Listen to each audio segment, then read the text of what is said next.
You're sitting at work, halfway through your lunch break, when a married coworker casually slides their phone across the table. On the screen is a house you know you could never afford. They swipe through photos like it's nothing. Granite countertops, a backyard big enough for a dog they don't even own yet. You smile, you nod, you say something polite. That's what you're supposed to do. But in the back of your mind, something starts to itch. Not jealousy, confusion. Because you know their combined income is around $120,000, and you make 75. You're not reckless with money. You don't live extravagantly. You don't drown in debt. You bring lunch from home most days. You track your spending. You do what you're told responsible adults do.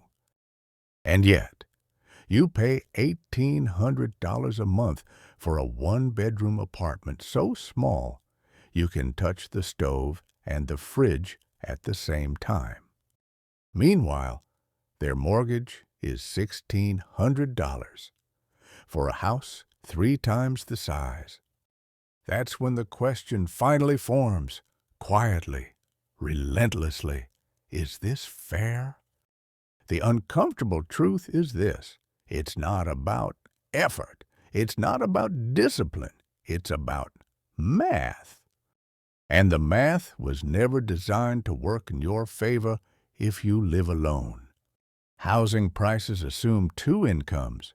Utilities assume shared usage. Groceries assume families. As a single person, you pay more for less space, fewer amenities, and 0 backup. No one talks about this part because acknowledging it would mean admitting the system isn't neutral. So instead, you're told to budget harder, to cut coffee, to optimize your life, as if the problem is personal failure, not structural design. This is the moment most people miss. The moment you realize you're playing a different game. Same rules on paper, completely different outcomes in real life. And if you don't recognize this early, you'll spend years blaming yourself for a gap math created. This isn't bitterness, it's clarity. And clarity is where survival starts. Because once you see the system clearly, you stop asking if it's fair and start asking how to beat it. Let's start with the most obvious expense, housing, because this is where the math first turns hostile. If you're single and renting in a decent city, you don't get to split anything. You need a place entirely on your own. A 2-bedroom apartment might cost $2,400 a month. A 1-bedroom costs $1,800.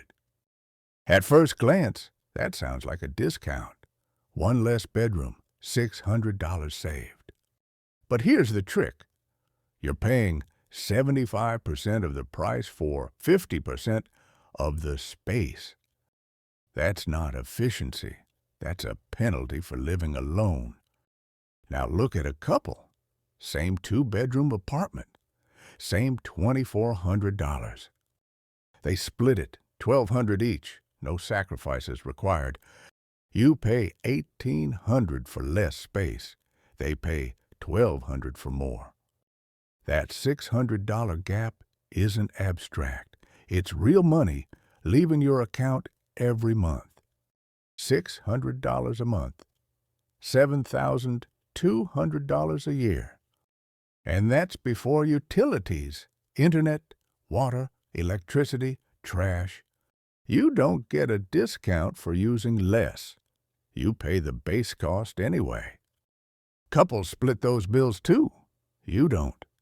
So when people say, just get a smaller place, what they really mean is, accept the penalty. There is no studio apartment small enough to escape this math. You're not paying for luxury, you're paying for access. Access to privacy, access to safety, access to basic adulthood. And every month you pay it alone, your ability to save quietly erodes. This is how renting stops being temporary and starts becoming a trap. Because while couples use rent as a stepping stone, you're using it as a life raft. And the longer you stay in the water, the harder it becomes to ever climb out. After rent, the next quiet tax shows up somewhere far less dramatic: the grocery store.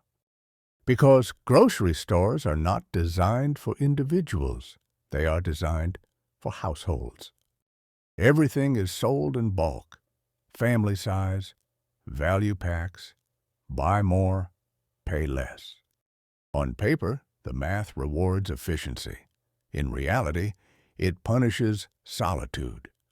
A 24-pack of paper towels costs half as much per roll as a 6-pack. A large bag of rice is dramatically cheaper per pound than the small one. Families buy in bulk and win. You hesitate because you live alone. That rice might go stale. Those vegetables might rot. That bread might mold. So you buy smaller quantities, safer quantities, more expensive quantities. This is the single tax at the grocery store. On average, single adults pay roughly 30% more per unit for the same food. A single person spends around $450 a month on groceries. A couple can cook better meals together for $600 total. That's $300 per person. You pay $450. That difference isn't indulgence. It's waste forced by scale. Recipes assume 4 servings. You cook for 1. You either eat the same meal for 4 straight days, or you throw food away and feel guilty for wasting money. Either way, you lose. Couples call this efficiency. You call it survival. Month after month, the grocery bill quietly drains what little you could have saved. This isn't about discipline. It's about a system that assumes you were never meant to eat alone. After rent and food, the next penalty doesn't show up in your daily routine. It hides in paperwork. Insurance. Car insurance is the first place most people encounter it. Statistically, married people are considered safer drivers. So if you're single, even with a perfect driving record, you pay more. You didn't crash more cars. You didn't take more risks. You just checked a different box. Home insurance works the same way. Life insurance, too. Married applicants get lower rates because the system assumes stability comes from partnership. Health insurance is where it gets even more expensive. Couples get family plans, bundled rates, shared deductibles. If you buy insurance alone, you don't get those discounts. In fact, you often subsidize lower rates for people who aren't single. The justification is always the same: risk pooling. But risk doesn't magically disappear when you get married. Responsibility doesn't come from a ring.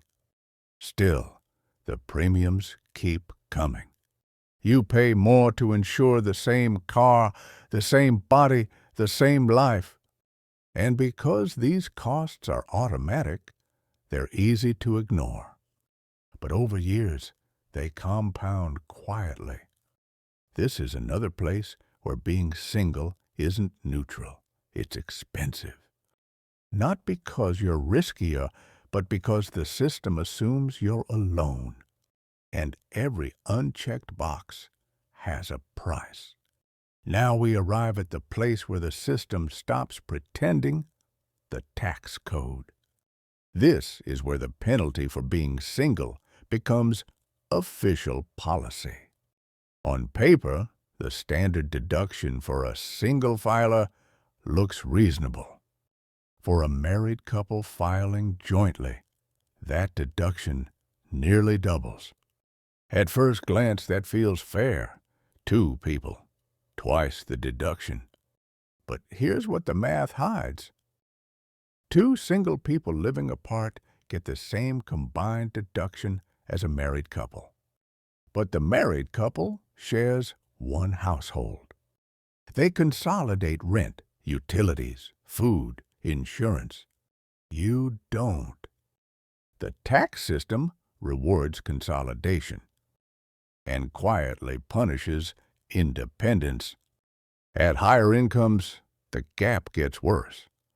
Married filers get wider brackets before higher rates kick in. Translation: the system assumes you can pay more, not because you earn more, but because you stand alone. This code was written for a world where everyone followed the same script. Marriage: one income becomes 2. One household becomes stable. If you don't follow that script, you become an exception. And exceptions don't get optimized for, they get charged. This isn't accidental, it's legacy policy. The tax code doesn't ask why you're single, it just invoices you. This is where the penalty stops being monthly and starts becoming permanent. Ownership. Because renting isn't just expensive, it blocks access to the next level. Homeownership is how most people build long-term wealth. But qualifying for a mortgage was never designed for one income. Even if you're responsible, even if your credit is clean, the bank doesn't care about discipline, it cares about risk. 2 incomes look safer on paper. One income looks fragile, no matter how stable it actually is. So, the requirements rise. You need a larger down payment, stricter debt-to-income ratios, more reserves, more proof, more margin for error. Meanwhile, a couple earning less per person qualifies instantly. Their incomes combine, yours doesn't. They buy the house. You keep renting. They start building equity. You pay someone else's mortgage. Every year, this gap widens quietly. Not because you made worse choices, but because the gate was higher for you from the start. This is how wealth inequality forms without anyone shouting. Not through mistakes, through math. And once ownership slips away long enough, catching up becomes exponentially harder. By now, none of these penalties feel dramatic on their own. Higher rent, higher insurance, higher taxes, harder approval. Each one feels manageable. Until you realize they don't happen once. They happen every month, every year, for decades. This is where compounding takes over. Not interest you earn, but interest you never get the chance to build. The couple buys earlier. Their equity grows while they sleep. Your money keeps resetting to 0. You're not falling behind, you're being held back. Time becomes the real penalty. Because you can't compound time. Once it's gone, it's gone. This is why catching up feels impossible. You would need to earn significantly more, take bigger risks, or sacrifice more of your life to work.